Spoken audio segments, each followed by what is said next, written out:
नमस्कार नमस्कार विद्यार्थी मित्रांनो, स्वागत आहे सर्वांचं पुन्हा एकदा आपला आवडता युट्यूब चॅनल पोलीस भरती गुरु हरदेस सर. आपल्या आवडत्या युट्यूब चॅनलमध्ये मी आपला मित्र हरदेस सर सर्वांच्या ठिकाणी मनापासून खूप स्वागत करतो.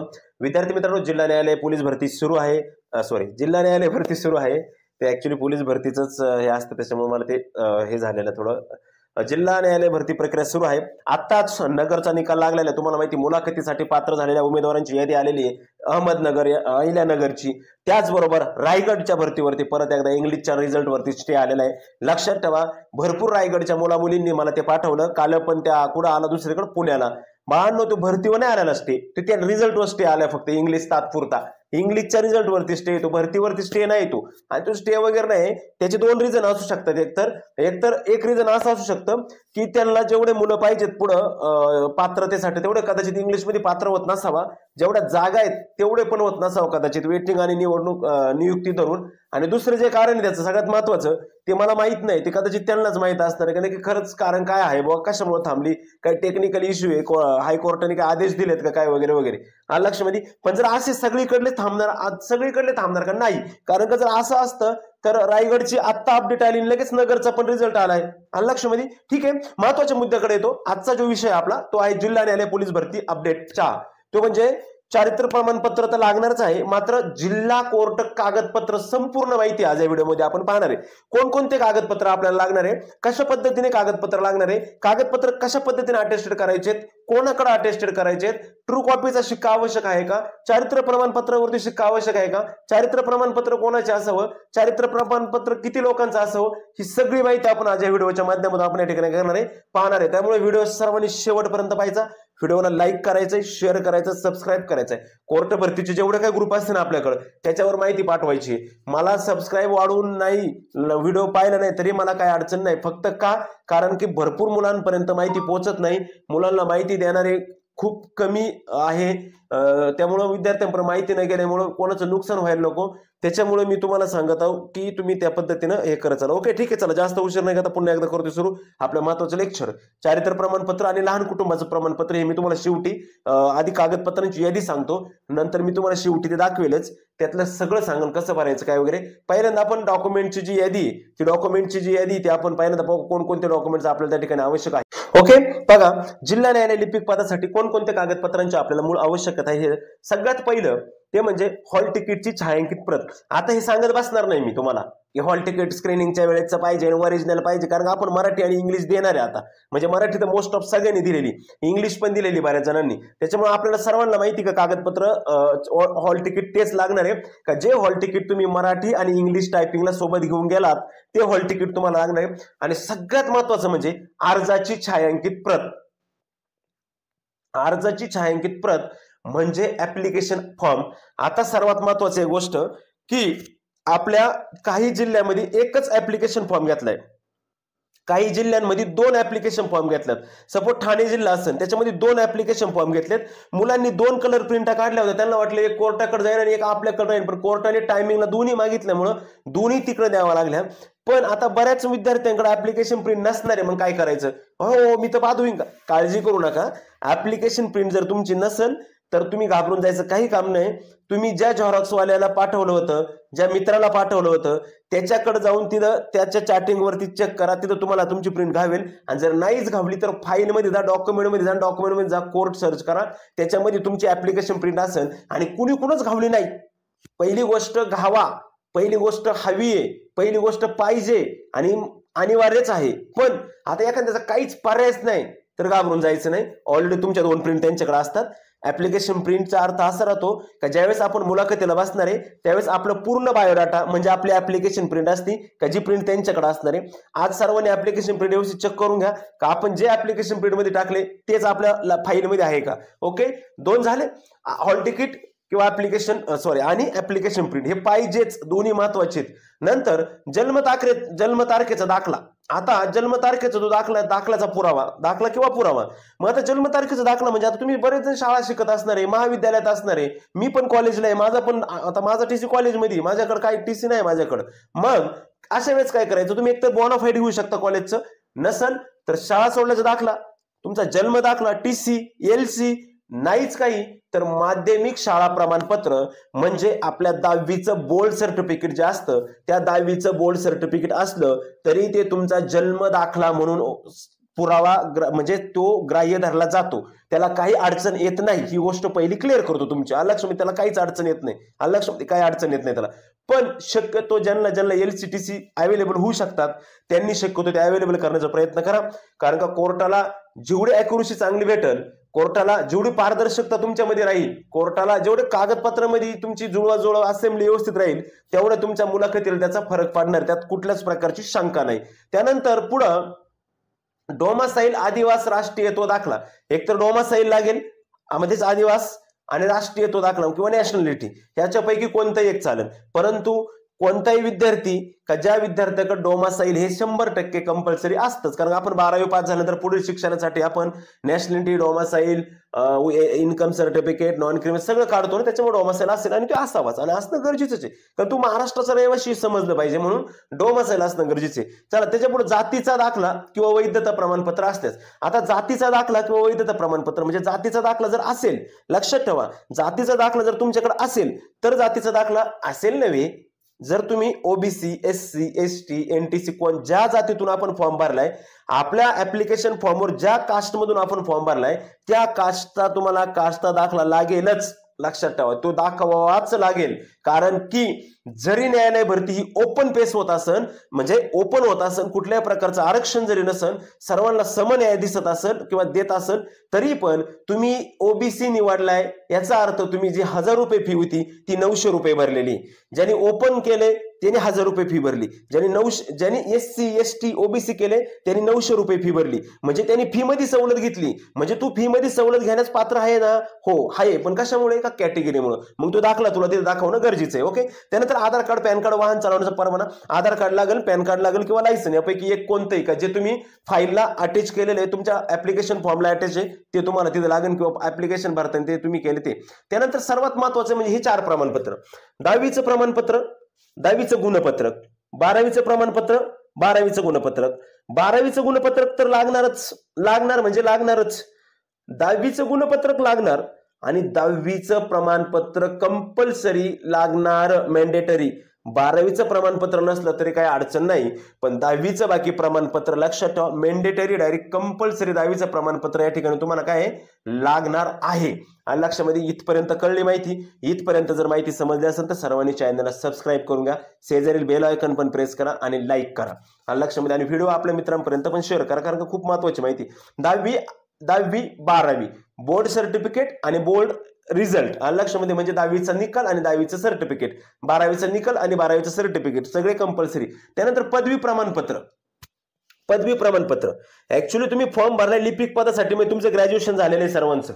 आणि लक्षामध्ये पदवी प्रमाणपत्र असल्यास असतंच, पाहिजेच, हवंयच. आणि लक्षामध्ये मग पदवी प्रमाणपत्र आणि त्याचं गुणपत्रक म्हणजे पदवीचं सर्टिफिकेट आणि गुणपत्रक. आता राहिला प्रश्न, तुम्ही म्हणाल सर पदवीचं प्रमाणपत्र म्हणजे काय? पदवीचा रिझल्टच असतो.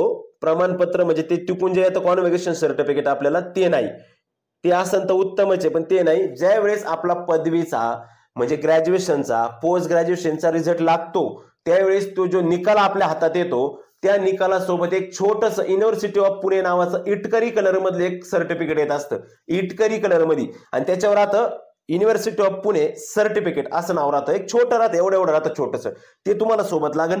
पदव्युत्तर पदवी तुम्ही जर पोस्ट ग्रॅज्युएशन घेतलं असेल म्हणजे लक्षात ठेवा त्या ऍप्लिकेशन फॉर्म मध्ये तुम्ही जेवढे शिक्षण टाकले तेवढं ग्राह्य.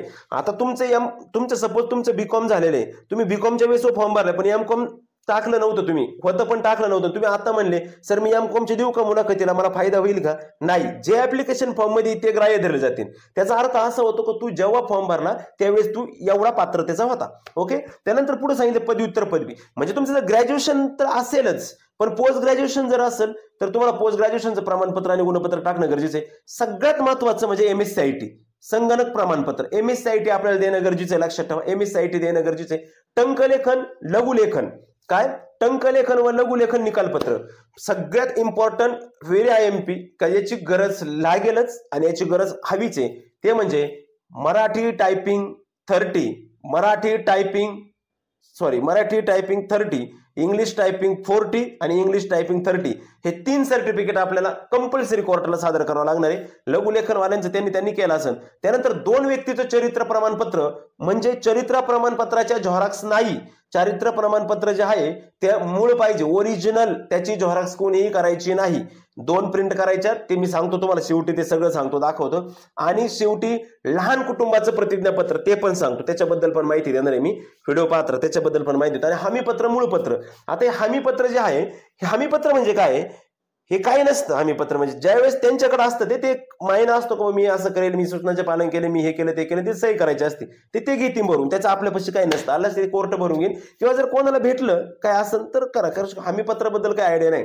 आलं लक्षामध्ये? ठीक आहे. हे होते कागदपत्र. एवढे कागदपत्र आपल्याला काय मित्रांनो असणं गरजेचं आहे कोर्ट भरतीसाठी. आता मुलाखतीचा कार्यक्रम उद्यापासून नगरच्या मुलाखती सुरू होतात, पारादीसपासून ठाण्याच्या मुलाखती सुरू होतात, त्यानंतर अजून 2-4 दिवसामध्ये नाशिक बिशिक सगळ्या मुलाखती सुरू होतात. आणि कागदपत्रांची ऐन वेळेला घावपळ व्हायला नको म्हणून मी तुम्हाला हा व्हिडिओ, तुमच्यासाठी अतिशय महत्त्वाचा व्हिडिओ मी या ठिकाणी दिलेला आहे. अजून आता तुम्हाला मी पुढे सांगणार आहे की नॅशनॅलिटी म्हणजे स्मॉल फॅमिली सर्टिफिकेट आणि कॅरेक्टर सर्टिफिकेट बद्दल थोडक्यात मी आता तुम्हाला माहिती देतो, ती नीट बघा जागा. बघा, आता आपण सर्व कागदपत्र पाहिले, बरोबर, संपूर्ण कागदपत्र आपले पाहून झालेले, टोटल कागदपत्र आपण पाहिलेले. आणि हे कागदपत्र जे पाहिले आहेत, ह्या सर्व कागदपत्रांच्या 2 छायांकित प्रत, याचे सगळेच एक असा बंच करून ठेवायचं त्याचा पूर्णपणे. लक्षामध्ये असं पूर्णपणे बंच करून ठेवायचं त्याचा, डायरेक्टली असा पूर्ण बंच.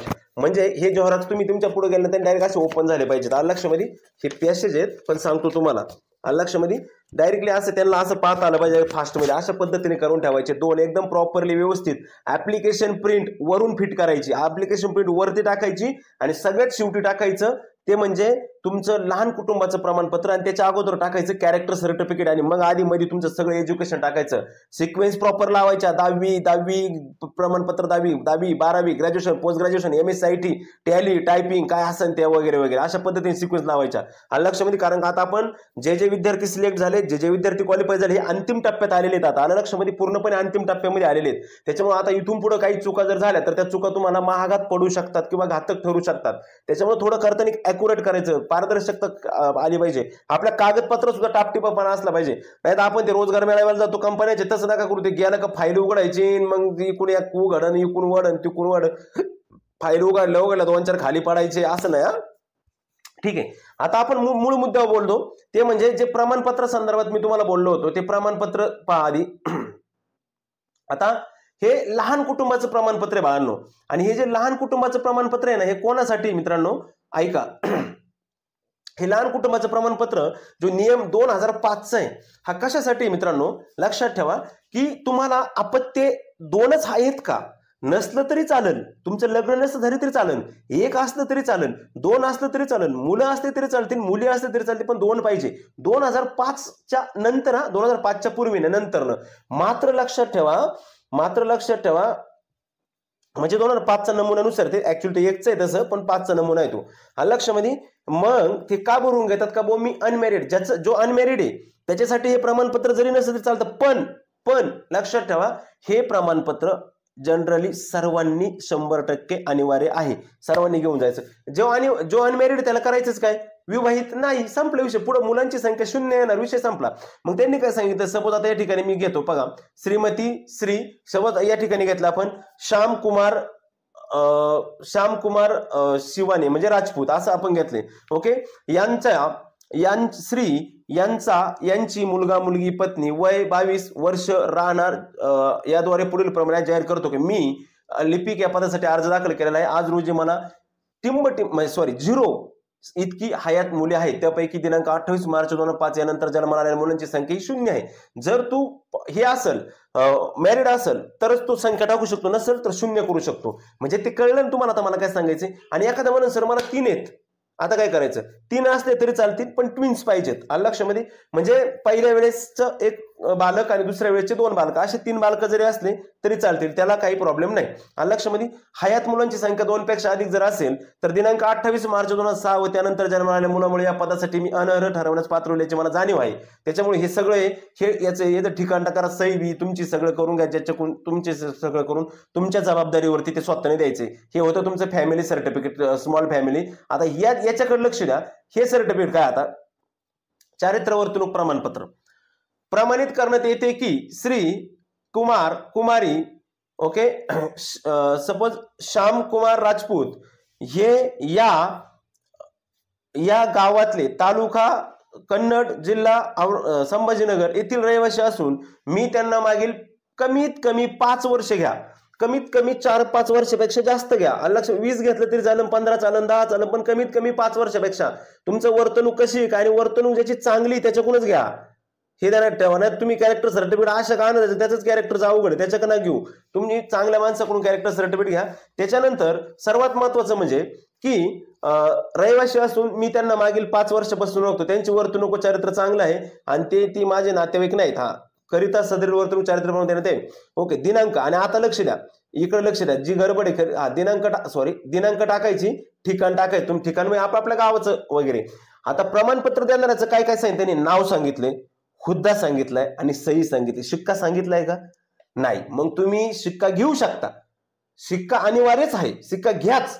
पण आता बरेच जण मेसेज करतात सर शिक्का नाही काय करू, शिक्का नाही. आता शिक्का नाही काय करायचं, शिक्का तयार करून घ्या. आता काही नाही, शिक्का नसतं तर सही चालती, कारण त्यांनी शिक्का आहे तिथं सही व शिक्का, ज्यावेळी शिक्का लागतो त्यावेळी लिहितात सही व शिक्का असं लिहितात. पण शिक्का मारला तर उत्तमच आहे, पण नाही मारलं साईन जरी असली तरी अडचण नाही. आता प्रमाणपत्र देणाऱ्याचं नाव असणार, पहिल्यांदा प्रमाणपत्र देण्याचं नाव, त्याचं नाव लिहिल्यानंतर सही असणार, सहीच्या खाली त्याचं नाव राहणार पूर्ण, त्याचा हुद्दा तो काय करतोय, त्याच्यामुळं जो तुम्हाला प्रमाणपत्र देणार तो काहीतरी करीत असावा याची जाणच ठेवून तुम्ही प्रमाणपत्र त्या व्यक्तीकडून घ्या.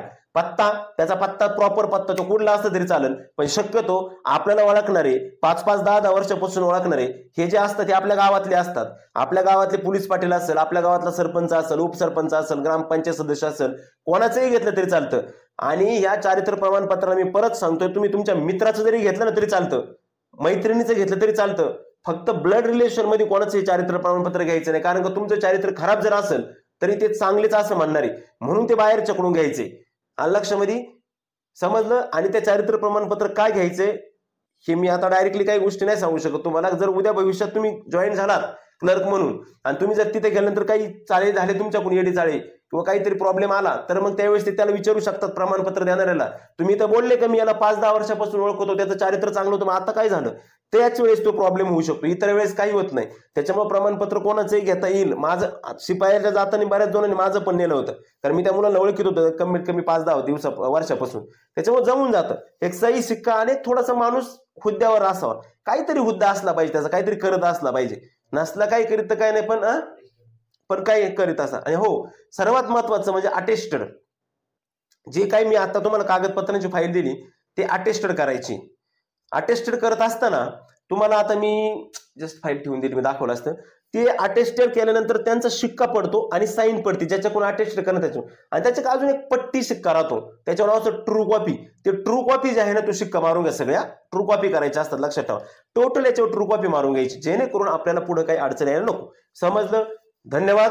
ही होती आजची कागदपत्रांची माहिती. आता माहिती आवडली असेल तर चॅनलला सबस्क्राईब करा, शेजारी बेल आयकॉन पण प्रेस करा आणि द्या पाठवून सपासप आपले जेवढे ग्रुप आहे त्या सगळ्या ग्रुपवरती माहिती शेअर करा. कारण का ही माहिती, मुलाखतीचा कार्यक्रम जाहीर झालेला आहे मित्रांनो. आपल्याला पण माहिती का आता मुलाखतीचा कार्यक्रम या ठिकाणी जाहीर झालेला, पूर्णपणे मुलाखतीचा कार्यक्रम जाहीर झालेला सगळीकडे महाराष्ट्रामध्ये. आणि येत्या 30 नोव्हेंबरच्या आत बरेच ठिकाणचे कोर्टाचे निकाल लागून पण जातील, बऱ्याच ठिकाणचे कोर्टाचे निकाल लागून जॉईनिंग पण येण्याची शक्यता आहे इलेक्शनच्या निकाल लागल्यानंतर. त्याच्यामुळे चांगली तयारी करा, जोरदार तयारी करा. आज नगरचा निकाल लागला, उद्या नाशिक, ठाणे, पुणे सगळे निकाल लागून जातील. रायगड, रत्नागिरी, सोलापूर, सांगली, सातारा सगळे निकाल लागतील, काळजी करू नका. लक्षामध्ये त्याच्यामुळे आपल्या पद्धतीने करा. चारित्र्य प्रमाणपत्राचं सांगितलं, सगळं सांगितलं, सगळी टोटल माहिती. जर आता कोणाला काही अडचण असेल तर कमेंट बॉक्समध्ये कमेंट करा, लक्षामध्ये किंवा व्हॉट्सअपला मेसेज करा. माझा मोबाईल नंबर डिस्क्रिप्शन बॉक्समध्ये आहे, तिथं मला मेसेज करा, विषय संपला. ओके, ठीक आहे. कॉल करू नका, कॉल माझ्याकडून रिसिव्ह होत नाही, कारण की मी या बघा आता असे लेक्चर मध्ये असतो, काही कामानिमित्त बाहेर असतो, त्यामुळे माझ्याकडून कॉल उचलला जातो. ओके, ठीक आहे, धन्यवाद. भेटू आपण परत पुढच्या व्हिडिओमध्ये. तोपर्यंत मी तुमची रजा घेतो. आणि हो, मुंबईची जर तयारी करत असाल, मुंबई असेल, NTPC असेल, रेल्वे भरती असेल, तर त्याची टेस्ट सिरीज आपल्या सुरू आहे, तुम्ही त्या टेस्ट सिरीज खरेदी करू शकता. ओके, मला खाली नंबरवर मेसेज करू. ओके, चला तर मग भेटूया आपण परत पुढच्या व्हिडिओमध्ये. तोपर्यंत तुमची रजा घेतो. जय हिंद, जय भारत.